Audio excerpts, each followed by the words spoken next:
Basement horror story. It was a chilly November evening when Lily first stepped into the house she'd inherited from her late uncle, a reclusive man she barely remembered. The house stood isolated at the edge of a small town, surrounded by leafless trees that creaked in the wind. It was old, the kind of house that seemed to groan with every step taken within it. Lily had planned to sell the property immediately, but curiosity got the better of her. She wanted to see what lay hidden in the place her uncle had refused to leave for decades. It wasn't long before she noticed the peculiar smell, a mix of dampness and something metallic seeping from the basement door. The basement was locked, of course. The key hung on a rusted hook in the kitchen, as though daring her to use it.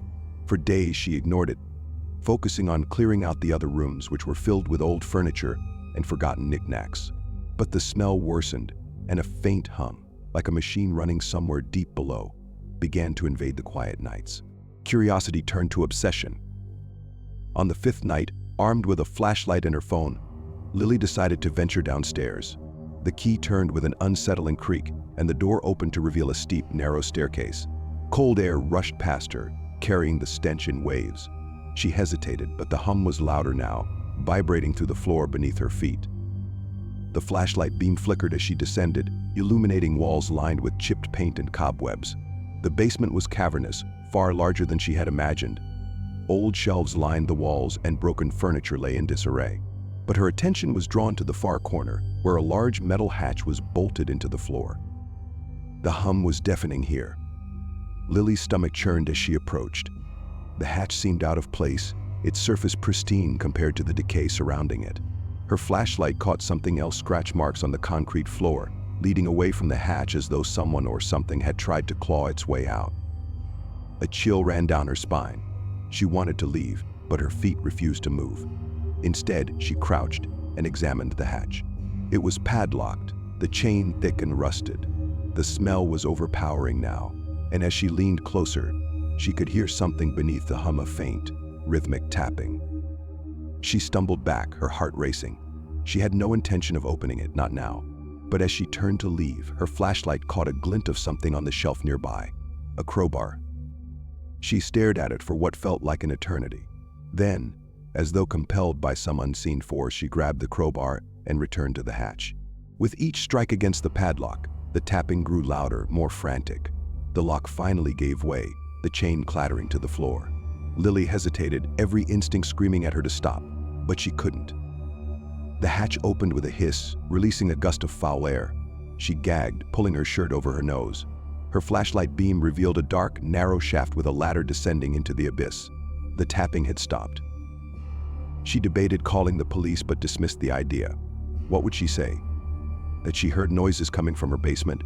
No, she needed to see for herself. Clutching her flashlight, she climbed down.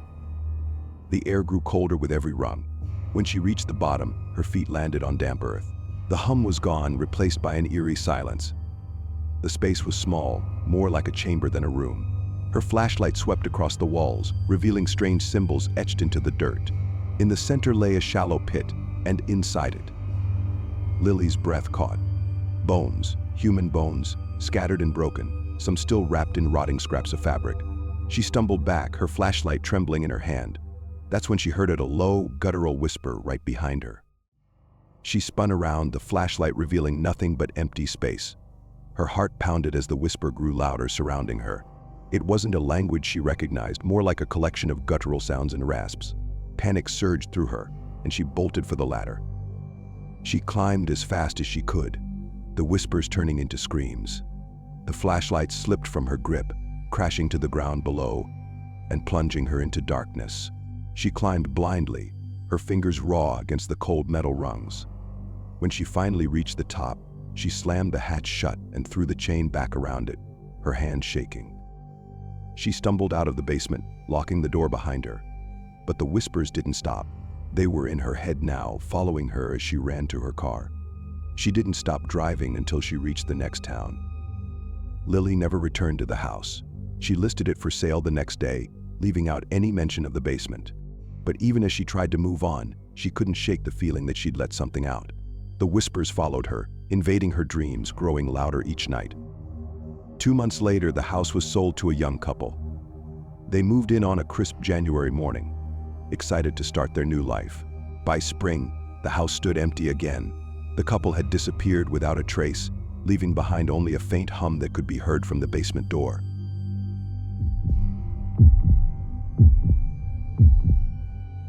Abandoned factory. Jacob had always been fascinated by urban exploration. The thrill of stepping into places long forgotten, where history had been left to decay, was irresistible. When he heard about the abandoned factory on the outskirts of town, he knew he had to see it for himself. The locals called it Stonefield Plant, a sprawling industrial site that had been shut down decades ago after a series of mysterious accidents. He arrived at dusk, the factory looming like a skeletal giant against the fading sunlight. The chain-link fence that surrounded it had long since been cut in places, and graffiti covered the walls near the entrance. With his flashlight and camera in hand, Jacob squeezed through the gap in the fence and ventured inside.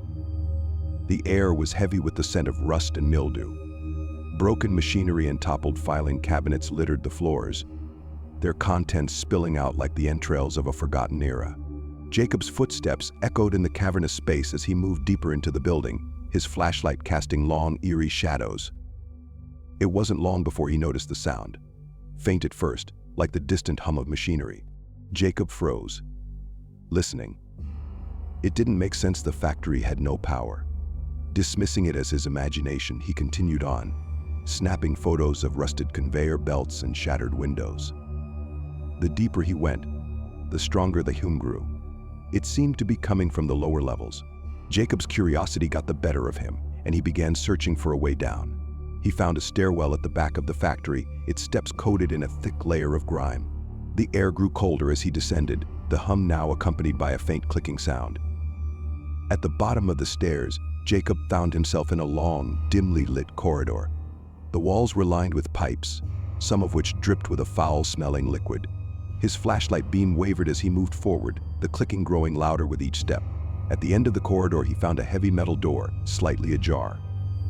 Pushing it open, Jacob entered a massive underground chamber. The hum was deafening here, vibrating through the floor beneath his feet. In the center of the room stood a large machine, its purpose indiscernible. It was covered in wires and gears, some of which still turned, though sluggishly. The clicking sound came from a series of levers that moved as if operated by invisible hands. Jacob felt a chill run down his spine. The room felt alive, as though the factory itself was breathing. He raised his camera to take a photo, but as the flash went off, he saw something that made his blood run cold. In the brief light, he caught a glimpse of a figure standing near the machine. It was tall and thin, its face obscured by shadow. "Hello?" Jacob called, his voice trembling. There was no response, only the relentless hum and clicking. He stepped closer, shining his flashlight toward where the figure had been, but there was nothing there now. A sudden metallic clang echoed through the chamber, and Jacob spun around. The door he'd entered through had slammed shut. Panic surged through him as he ran back to the door, yanking at the handle. It wouldn't budge. The hum grew louder, almost unbearable, and the machine in the center of the room began to whir faster. Jacob turned back to see the levers moving erratically, the clicking now a frenzied chatter. The walls seemed to close in, the shadows stretching and shifting unnaturally. Then he heard it, a voice, low and distorted, coming from the direction of the machine. "You shouldn't have come here." Jacob's heart pounded as he stumbled backward. "Who's there? What is this place?" he shouted, his voice barely audible over the deafening noise. The voice didn't answer, but the machine began to emit a new sound, a deep, guttural grinding. The floor beneath Jacob's feet vibrated violently, and he lost his balance, falling hard onto the cold concrete.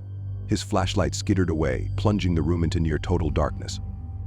Scrambling to his feet, Jacob reached for his flashlight, but something cold and metallic brushed against his hand. He yanked it back, his breath catching in his throat.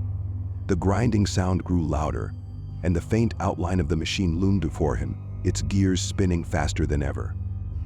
Desperate, Jacob made a run for the door, slamming his fists against it. "Let me out," he screamed. But his cries were swallowed by the cacophony around him. And then, silence. The hum, the clicking, the grinding, all of it stopped at once. Jacob froze, his ears ringing in the sudden quiet. He turned slowly, his eyes struggling to adjust to the darkness. The machine had stopped moving, its levers and gears now still. But the room wasn't empty. Dozens of figures stood around the chamber, their forms barely distinguishable from the shadows. Their eyes glowed faintly, fixed on Jacob. He backed against the door, his mind racing. "What do you want?" he whispered, his voice cracking. One by one, the figures began to move toward him, their footsteps eerily synchronized. The glow from their eyes grew brighter, illuminating faces that were distorted, inhuman. Jacob pressed harder against the door, his hands searching for any way to escape. As the figures closed in, the hum returned, louder than ever. The last thing Jacob saw before the world went black was the machine roaring back to life, its gears spinning with impossible speed. Days later, a group of local teens ventured into the factory on a dare. They found Jacob's camera lying near the entrance, its memory card filled with photos. The final image was a blurry shot of the underground chamber, the figures surrounding the machine. Jacob was never seen again.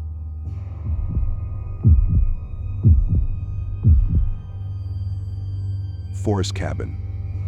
It had been years since Mia last visited the family cabin deep in the woods of Pine Hollow. After her father passed away, the cabin was left to her, but life in the city kept her too busy to return. Now, with a long weekend ahead and a need for solitude, she decided it was time to reconnect with her past. The drive took longer than she remembered. The winding roads seemed endless, cutting through dense forests that swallowed the sunlight. By the time she arrived, dusk was already settling in, casting long shadows over the property. The cabin stood exactly as she remembered, weathered wood, a sagging roof, and a porch that creaked under her weight. Inside, the air was stale, carrying a faint musty smell. Dust coated every surface, and cobwebs hung like drapes in the corners. Mia dropped her bag by the door and began cleaning, her movements echoing in the silence. As night fell, she lit a fire in the stone hearth and settled into an old armchair with a blanket and a book. The first night was uneventful. The forest was alive with the sounds of crickets and distant owls, lulling Mia into a deep sleep. But when she woke the next morning, something felt off. The cabin was colder than it should have been, and the fire had burned out completely despite her stacking it with logs before bed. Shrugging it off as poor insulation, she stepped outside to gather more wood. That's when she noticed them footprints. They were faint but unmistakable, trailing from the edge of the forest to the cabin's porch.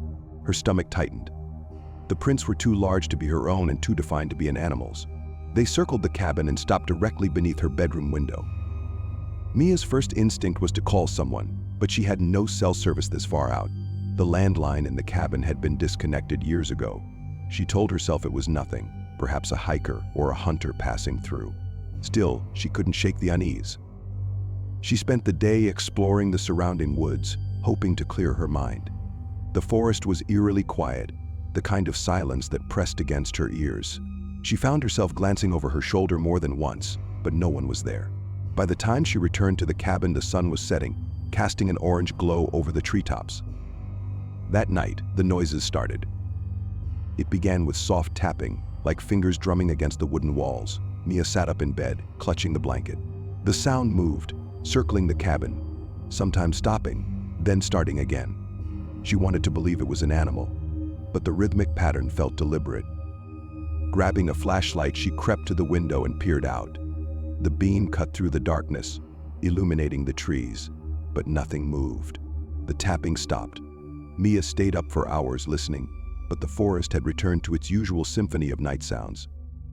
The next morning, she found more footprints. This time they led from the porch to the woods, as though someone had been standing there watching. Her chest tightened as she realized the prints were bare, no shoes or boots, just naked feet pressing into the soft earth. By the third night, Mia was on edge. She kept a fire roaring and a kitchen knife within reach. As she sat in the armchair, her ears strained for any unusual sound. When the tapping began again, louder this time, she froze. It wasn't just tapping now, there were faint scratches like nails dragging across wood. She shouted, "Who's there?" But the noises didn't stop. Gripping the flashlight and knife, she stepped onto the porch, the cold night air biting at her skin. The forest seemed to close in around her, the trees looming like silent sentinels. Her flashlight swept across the yard, revealing nothing but darkness and shadows. Then she saw it movement, just at the edge of the tree line. Her breath caught as she aimed the beam toward it. A figure stood there, partially obscured by the trees. It was tall and gaunt, its skin pale and stretched tight over its frame. Mia's hand trembled as the figure took a step forward, its movements jerky and unnatural. She backed into the cabin, slamming the door and locking it. The tapping turned into pounding, fists striking the walls with a force that shook the cabin. Mia retreated to the bedroom, barricading the door with a dresser. The pounding continued for hours, relentless and unyielding. When morning came, the noise had stopped. The cabin was eerily silent. Mia cautiously emerged, knife still in hand. The walls bore fresh scratches, deep gouges that hadn't been there before. The porch was empty, but the footprints were back, leading away from the cabin and disappearing into the forest. She didn't stay another night. Packing her belongings in a frenzy, Mia left the cabin, vowing never to return. As she drove away, she glanced in the rearview mirror. For a brief moment, she thought she saw something standing on the porch, watching her leave. Mia sold the cabin a month later, offering no explanation to the buyers. But sometimes, late at night in her apartment, she swore she could hear tapping on the windows, faint and deliberate, as though someone or something had followed her home. Thank you for diving into these chilling tales with us. If you enjoyed these stories and felt the suspense creep into your bones, make sure to hit that like button and subscribe to our channel for more spine-tingling content. Your support helps us bring you the best horror stories that linger long after the lights go out. What did you think of these endings? Share your thoughts or your own eerie experiences in the comments below. We'd love to hear from you. And as we step into this new year, we wish you success, happiness, and perhaps a little courage to face the unknown. Stay safe, stay curious, and we'll see you in the next story.